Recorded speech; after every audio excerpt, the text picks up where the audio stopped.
She was dressed just like the others and was also barefoot. Her greeting was as formal, and the order naturally included Josefina. Everyone answered her in the same formal tone. She sat across the table facing me.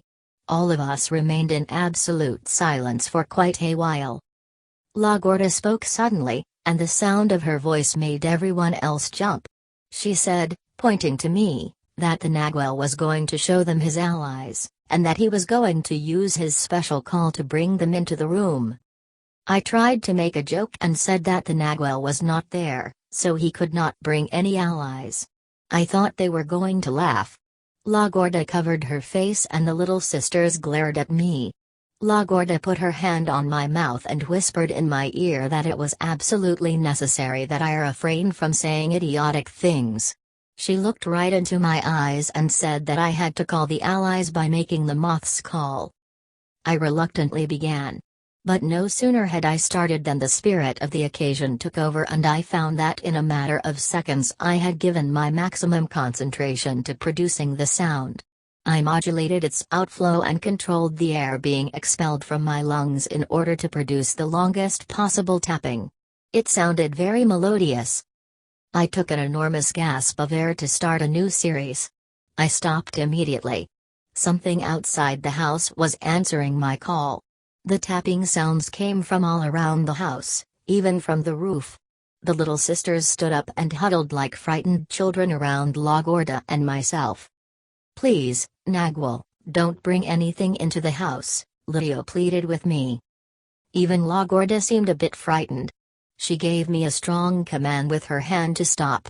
I had not intended to keep on producing the sound anyway. The allies, however, either as formless forces or as beings that were prowling outside the door, were not dependent on my tapping sound. I felt again, as I had felt 2 nights before in Don Gennaro's house, an unbearable pressure, a heaviness leaning against the entire house.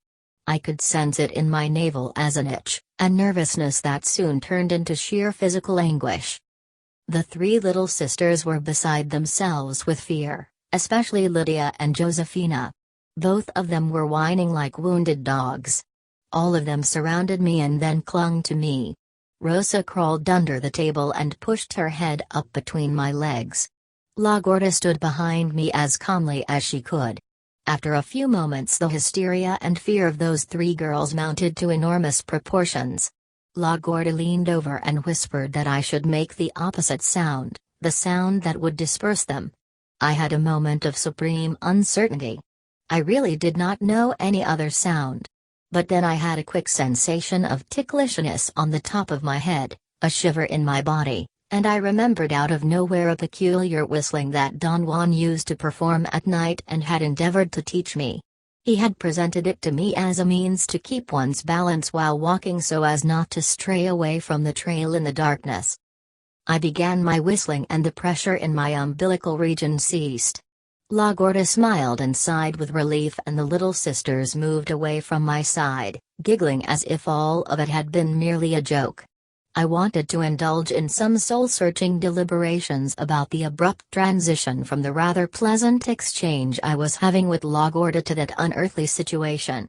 For an instant I pondered over whether or not the whole thing was a ploy on their part. But I was too weak. I felt I was about to pass out. My ears were buzzing. The tension around my stomach was so intense that I believed I was going to become ill right there. I rested my head on the edge of the table. After a few minutes, however, I was again relaxed enough to sit up straight. The 3 girls seemed to have forgotten how frightened they had been. In fact, they were laughing and pushing each other as they each tied their shawls around their hips. La Gorda did not seem nervous, nor did she seem relaxed. Rosa was pushed at one moment by the other 2 girls and fell off the bench where all 3 of them were sitting. She landed on her seat. I thought that she was going to get furious, but she giggled. I looked at La Gorda for directions. She was sitting with a very straight back. Her eyes were half closed, fixed on Rosa. The little sisters were laughing very loudly, like nervous schoolgirls. Lydia pushed Josefina and sent her tumbling over the bench to fall next to Rosa on the floor. The instant Josefina was on the floor, their laughter stopped. Rosa and Josefina shook their bodies, making an incomprehensible movement with their buttocks. They moved them from side to side as if they were grinding something against the floor. Then they sprang up like two silent jaguars and took Lydia by the arms. All three of them, without making the slightest noise, spun around a couple of times. Rosa and Josefina lifted Lydia by the armpits and carried her as they tiptoed 2 or 3 times around the table. Then all three of them collapsed as if they had springs on their knees that had contracted at the same time. Their long dresses puffed up, giving them the appearance of huge balls. As soon as they were on the floor, they became even more quiet. There was no other sound except the soft swishing of their dresses as they rolled and crawled. It was as if I were watching a 3-dimensional movie with the sound turned off. La Gorda, who had been quietly sitting next to me watching them, suddenly stood up and with the agility of an acrobat ran toward the door of their room at the corner of the dining area. Before she reached the door, she tumbled on her right side and shouldered just enough to turn over once, then stood up, pulled by the momentum of her rolling, and flung open the door. She performed all her movements with absolute quietness. The 3 girls rolled and crawled into the room like giant pill bugs. La Gorda signaled me to come over to where she was. We entered the room and she had me sit on the floor with my back against the frame of the door. She sat to my right with her back also against the frame. She made me interlock my fingers and then placed my hands over my belly button. I was at first forced to divide my attention between La Gorda, the little sisters and the room. But once La Gorda had arranged my sitting position, my attention was taken up by the room. The 3 girls were lying in the middle of a large, white, square room with a brick floor. There were 4 gasoline lanterns, 1 on each wall, placed on built-in supporting ledges approximately 6 feet above the ground. The room had no ceiling. The supporting beams of the roof had been darkened and that gave the effect of an enormous room with no top. The 2 doors were placed on the very corners opposite each other. As I looked at the closed door across from where I was, I noticed that the walls of the room were oriented to follow the cardinal points. The door where we were was at the northwest corner. Rosa, Lydia and Josefina rolled counterclockwise around the room several times. I strained to hear the swish of their dresses, but the silence was absolute. I could only hear La Gorda breathing. The little sisters finally stopped and sat down with their backs against the wall, each under a lantern. Lydia sat at the east wall, Rosa, at the north and Josefina, at the west. La Gorda stood up, closed the door behind us and secured it with an iron bar. She made me slide over a few inches, without changing my position, until I was sitting with my back against the door. Then she silently rolled the length of the room and sat down underneath the lantern on the south wall. Her getting into that sitting position seemed to be the cue. Lydia stood up and began to walk on the tips of her toes along the edges of the room, close to the walls. It was not a walk proper but rather a soundless sliding. As she increased her speed, she began to move as if she were gliding, stepping on the angle between the floor and the walls. She would jump over Rosa, Josefina, La Gorda and myself every time she got to where we were sitting. I felt her long dress brushing me every time she went by. The faster she ran, the higher she got on the wall. A moment came when Lydia was actually running silently around the 4 walls of the room 7 or 8 feet above the floor. The sight of her, running perpendicular to the walls, was so unearthly that it bordered on the grotesque. Her long gown made the sight even more eerie. Gravity did not seem to have any effect on Lydia, but it did on her long skirt. It dragged downward. I felt it every time she passed over my head, sweeping my face like a hanging drape. She had captured my attentiveness at a level I could not imagine. The strain of giving her my undivided attention was so great that I began to get stomach convulsions. I felt her running with my stomach. My eyes were getting out of focus. With the last bit of my remaining concentration, I saw Lydia walk down on the east wall diagonally and come to a halt in the middle of the room. She was panting, out of breath, and drenched in perspiration like La Gorda had been after her flying display. She could hardly keep her balance. After a moment she walked to her place at the east wall and collapsed on the floor like a wet rag. I thought she had fainted, but then I noticed that she was deliberately breathing through her mouth. After some minutes of stillness, long enough for Lydia to recover her strength and sit up straight, Rosa stood up and ran without making a sound to the center of the room, turned on her heels and ran back to where she had been sitting. Her running allowed her to gain the necessary momentum to make an outlandish jump. She leaped up in the air, like a basketball player, along the vertical span of the wall, and her hands went beyond the height of the wall, which was perhaps 10 feet.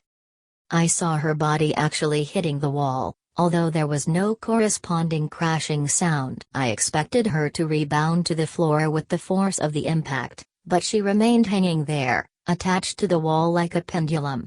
From where I sat it looked as if she were holding a hook of some sort in her left hand. She swayed silently in a pendulum-like motion for a moment and then catapulted herself 3 or 4 feet over to her left by pushing her body away from the wall with her right arm, at the moment in which her swing was the widest. She repeated the swaying and catapulting 30 or 40 times. She went around the whole room and then she went up to the beams of the roof where she dangled precariously, hanging from an invisible hook. While she was on the beams I became aware that what I had thought was a hook in her left hand was actually some quality of that hand that made it possible for her to suspend her weight from it. It was the same hand she had attacked me with 2 nights before. Her display ended with her dangling from the beams over the very center of the room. Suddenly she let go. She fell down from a height of 15 or 16 feet. Her long dress flowed upward and gathered around her head.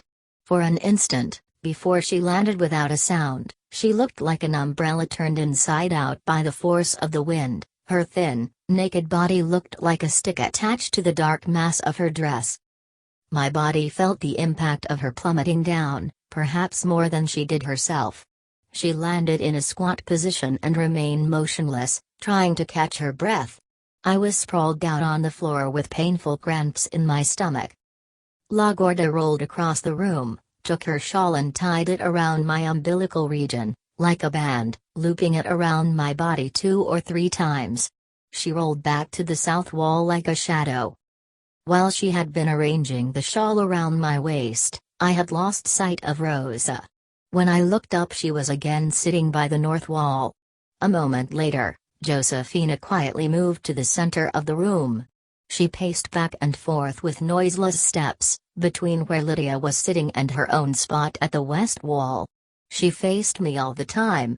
Suddenly, as she approached her spot, she raised her left forearm and placed it right in front of her face, as if she wanted to block me from her view. She hid half of her face for an instant behind her forearm. She lowered it and raised it again, that time hiding her entire face. She repeated the movement of lowering and raising her left forearm countless times, as she paced soundlessly from one side of the room to the other. Every time she raised her forearm a bigger portion of her body disappeared from my view. A moment came when she had hidden her entire body, puffed up with clothes, behind her thin forearm. It was as if by blocking her view of my body, sitting 10 to 12 feet away from her, a thing she could have easily done with the width of her forearm, she also made me block the view of her body, a thing which could not possibly be done with just the width of her forearm. Once she had hidden her entire body, all I was able to make out was a silhouette of a forearm suspended in midair, bouncing from one side of the room to the other, and at one point I could hardly see the arm itself. I felt a revulsion, an unbearable nausea. The bouncing forearm depleted me of energy. I slid down on my side, unable to keep my balance. I saw the arm falling to the ground. Josefina was lying on the floor covered with garments, as if her puffed-up clothes had exploded. She lay on her back with her arms spread out. It took a long time to get back my physical balance. My clothes were soaked in perspiration. I was not the only one affected. All of them were exhausted and drenched in sweat. La Gorda was the most poised, but her control seemed to be on the verge of collapsing. I could hear all of them, including La Gorda, breathing through their mouths. When I was in full control again, everybody sat on her spot. The little sisters were looking at me fixedly. I saw out of the corner of my eye that La Gorda's eyes were half closed. She suddenly rolled noiselessly to my side and whispered in my ear that I should begin to make my moth call, keeping it up until the Allies had rushed into the house and were about to take us. I had a moment of vacillation. She whispered that there was no way to change directions, and that we had to finish what we had started. After untying her shawl from my waist, she rolled back to her spot and sat down. I put my left hand to my lips and tried to produce the tapping sound. I found it very difficult at first. My lips were dry and my hands were sweaty, but after an initial clumsiness, a feeling of vigor and well-being came over me. I produced the most flawless tapping noise I had ever done. It reminded me of the tapping noise I had been hearing all along as a response to mine. As soon as I stopped to breathe, I could hear the tapping sound being answered from all directions. La Gorda signaled me to go on with it. I produced 3 more series. The last one was utterly mesmeric. I did not need to intake a gulp of air and let it out in small spurts, as I had been doing all along. This time the tapping sound came out of my mouth freely. I did not even have to use the edge of my hand to produce it. La Gorda suddenly rushed to me, lifted me up bodily by my armpits and pushed me to the middle of the room. Her action disrupted my absolute concentration. I noticed that Lydia was holding on to my right arm, Josefina to my left, and Rosa had backed up against the front of me and was holding me by the waist with her arms extended backward. La Gorda was in back of me. She ordered me to put my arms behind and grab onto her shawl, which she had looped around her neck and shoulders like a harness. I noticed at that moment that something besides us was there in the room, but I could not tell what it was. The little sisters were shivering. I knew that they were aware of something which I was unable to distinguish. I also knew that La Gorda was going to try to do what she had done in Don Gennaro's house. All of a sudden, I felt the wind of the door pulling us. I grabbed onto La Gorda's shawl with all my strength while the little sisters grabbed onto me. I felt that we were spinning, tumbling and swaying from side to side like a giant, weightless leaf. I opened my eyes and saw that we were like a bundle. We were either standing up or we were lying horizontally in the air. I could not tell which because I had no sensorial point of reference. Then, as suddenly as we had been lifted off, we were dropped. I sensed our falling in my midsection. I yelled with pain and my screams were united with those of the little sisters. The insides of my knees hurt. I felt an unbearable jolt on my legs. I thought I must have broken them. My next impression was that something was getting inside my nose. It was very dark and I was lying on my back. I sat up. I realized then that La Gorda was tickling my nostrils with a twig. I did not feel exhausted or even mildly tired. I jumped to my feet and only then was I stricken by the realization that we were not in the house. We were on a hill, a rocky, barren hill. I took a step and nearly fell down. I had stumbled over a body. It was Josefina. She was extremely hot to the touch. She seemed to be feverish. I tried to make her sit up, but she was limp. Rosa was next to her. As a contrast, her body was icy cold. I put one on top of the other and rocked them. That motion brought them back to their senses. La Gorda had found Lydia and was making her walk. After a few minutes, all of us were standing. We were perhaps half a mile east of the house. Years before Don Juan had produced in me a similar experience but with the aid of a psychotropic plant. He seemingly made me fly and I landed a distance from his house. At the time, I had tried to explain the event in rational terms, but there was no ground for rational explanations and, short of accepting that I had flown, I had to fall back onto the only 2 avenues left open. I could explain it all by arguing that Don Juan had transported me to the distant field while I was still unconscious under the effect of the psychotropic alkaloids of that plant, or by arguing that under the influence of the alkaloids I had believed what Don Juan was ordering me to believe, that I was flying.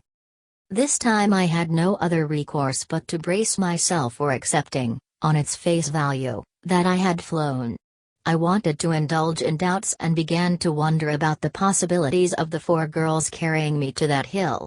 I laughed loudly, incapable of containing an obscure delight. I was having a relapse of my old malady. My reason, which had been blocked off temporarily, was beginning to take hold of me again. I wanted to defend it.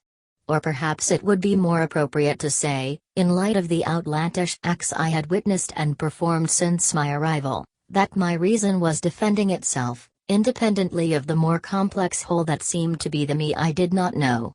I was witnessing, almost in the fashion of an interested observer, how my reason struggled to find suitable rationales, while another, much larger portion of me could not have cared less about explaining anything. La Gorda made the 3 girls line up. She then pulled me to her side. All of them folded their arms behind their backs. La Gorda made me do the same. She stretched my arms as far back as they would go and then made me bend them and grab each forearm as tightly as possible, as close to the elbows as I could. That created a great muscular pressure at the articulations of my shoulders. She pushed my trunk forward until I was almost stooping. Then she made a peculiar bird call. That was a signal. Lydia started walking. In the darkness her movements reminded me of an ice skater.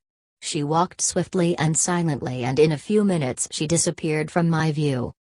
La Gorda made 2 more bird calls, one after the other, and Rosa and Josefina took off in the same manner Lydia had.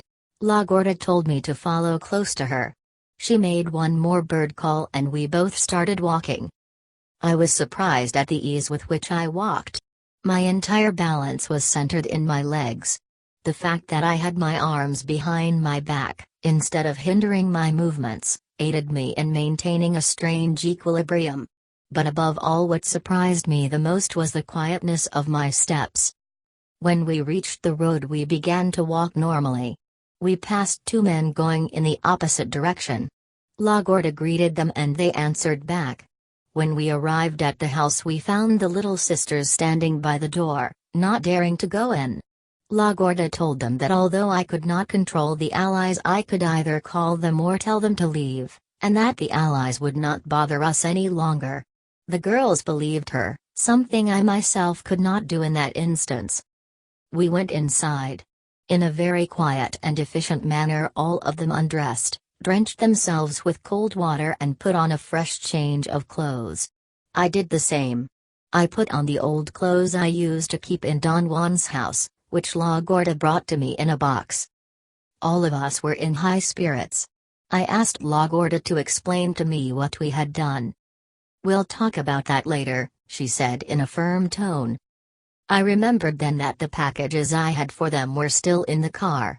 I thought that while La Gorda was cooking some food for us it would be a good opportunity to distribute them. I went out and got them and brought them into the house.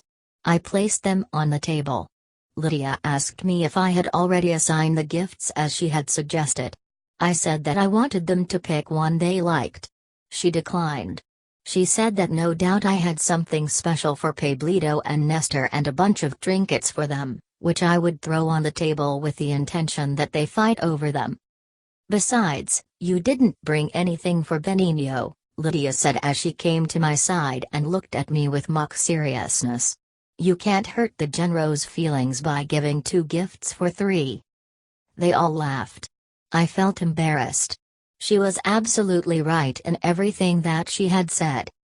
"You are careless, that's why I've never liked you," Lydia said to me, changing her smile into a frown.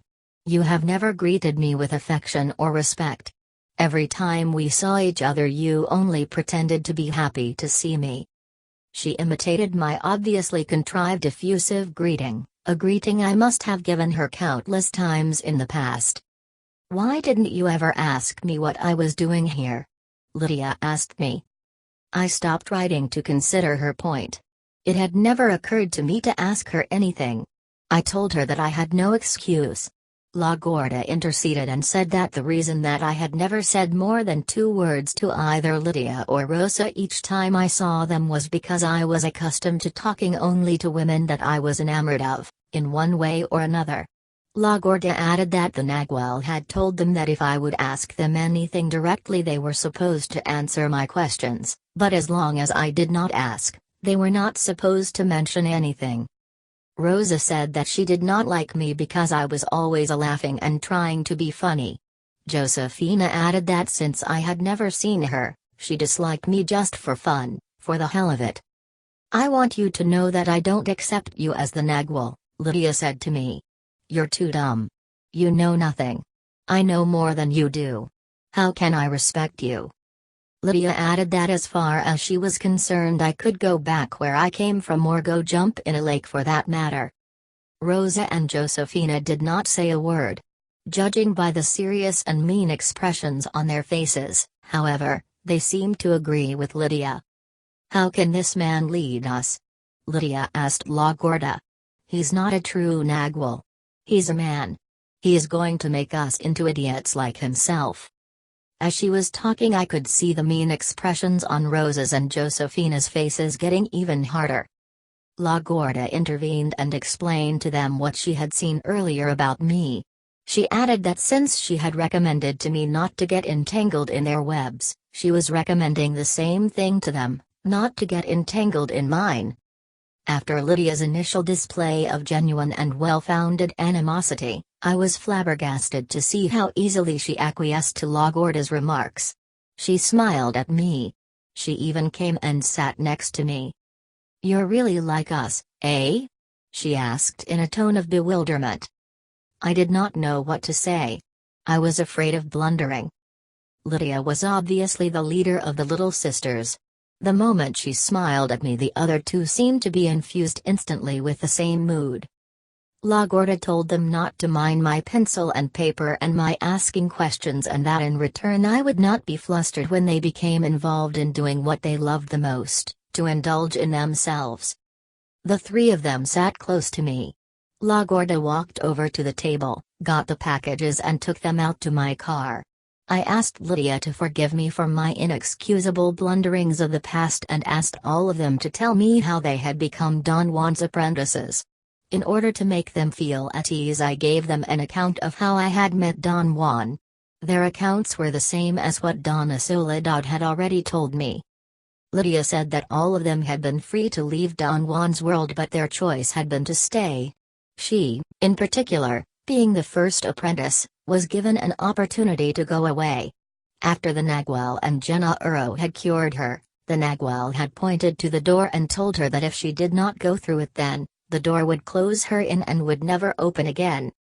"My fate was sealed when that door closed," Lydia said to me. "Just like what happened to you. The Nagual told me that after he had put a patch on you, you had a chance to leave but you didn't want to take it." I remembered that particular decision more vividly than anything else. I recounted to them how Don Juan had tricked me into believing that a sorceress was after him, and then he gave me the choice of either leaving for good or staying to help him wage a war against his attacker. It turned out that his alleged attacker was one of his confederates. By confronting her, on what I thought was Don Juan's behalf, I turned her against me and she became what he called my worthy opponent. I asked Lydia if they had had a worthy opponent themselves. "We are not as dumb as you are," she said. "We never needed anyone to spur us." "Pablito is that dumb," Rosa said. "Soledad is his opponent. I don't know how worthy she is, though. But as the saying goes, if you can't feed on a capon, feed on an onion." They laughed and banged on the table. I asked them if any of them knew the sorceress Don Juan had pitted me against, La Catalina. They shook their heads negatively. "I know her," La Gorda said from the stove. "She's from the Nagual's cycle, but she looks as if she's 30. "What is a cycle, Gorda?" I asked. She walked over to the table and put her foot on the bench and rested her chin on her arm and knee. "Sorcerers like the Nagual and Gennaro have 2 cycles," she said. "The first is when they're human, like ourselves. We are in our first cycle. Each of us has been given a task, and that task is making us leave the human form. Eligio, the 5 of us, and the Genros are of the same cycle. The second cycle is when a sorcerer is not human anymore, like the Nagual and Genaro. They came to teach us, and after they taught us they left. We are the second cycle to them.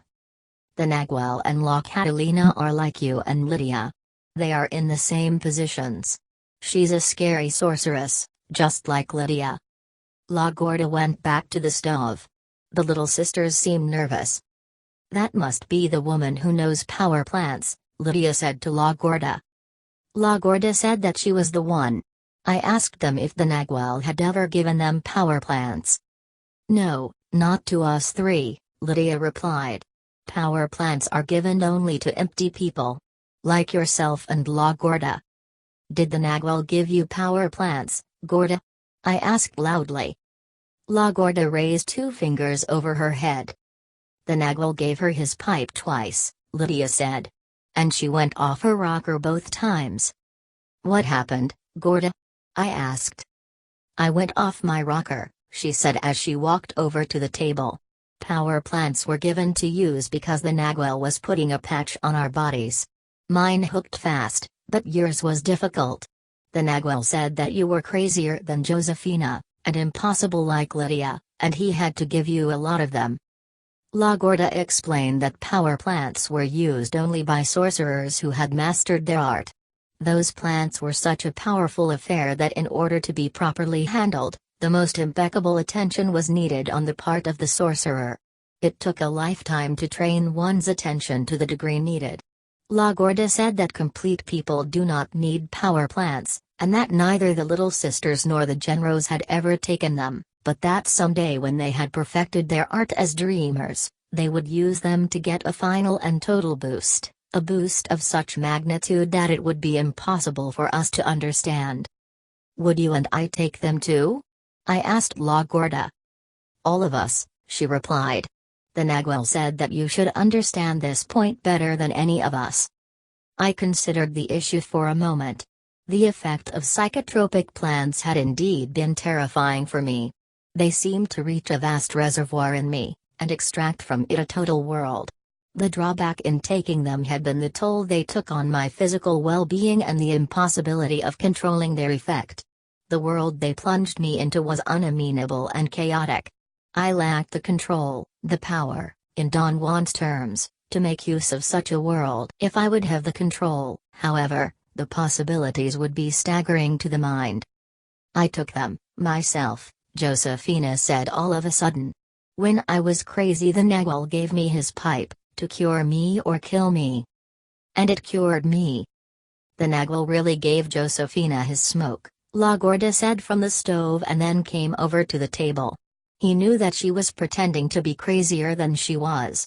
She's always been a bit off, and she's very daring and indulges in herself like no one else. She always wanted to live where nobody would bother her and she could do whatever she wanted. So the Nagual gave her his smoke and took her to live in a world of her liking for 14 days, until she was so bored with it that she got cured. She cut her indulging. That was her cure. La Gorda went back to the stove. The little sisters laughed and patted one another on the back. I remembered then that at Donna Soledad's house Lydia had not only intimated that Don Juan had left a package for me but she had actually shown me a bundle that had made me think of the sheath in which Don Juan used to keep his pipe. I reminded Lydia that she had said that they would give me that package when La Gorda was present. The little sisters looked at one another and then turned to Lane Gorda. She made a gesture with her head.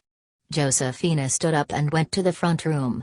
She returned a moment later with the bundle that Lydia had shown me. I had a pang of anticipation in the pit of my stomach. Josefina carefully placed the bundle on the table in front of me. All of them gathered around. She began to untie it as ceremoniously as Lydia had done the first time. When the package was completely unwrapped, she spilled the contents on the table. They were menstruation rags. I got flustered for an instant. But the sound of La Gorda's laughter, which was louder than the others, was so pleasing that I had to laugh myself. That's Josefina's personal bundle, LaGuardia said. It was her brilliant idea to play on your greed for a gift from the Nagual, in order to make you stay. You have to admit that it was a good idea, Lydia said to me. She imitated the look of greed I had on my face when she was opening the package and then my look of disappointment when she did not finish. I told Josefina that her idea had indeed been brilliant, that it had worked as she had anticipated, and that I had wanted that package more than I would care to admit.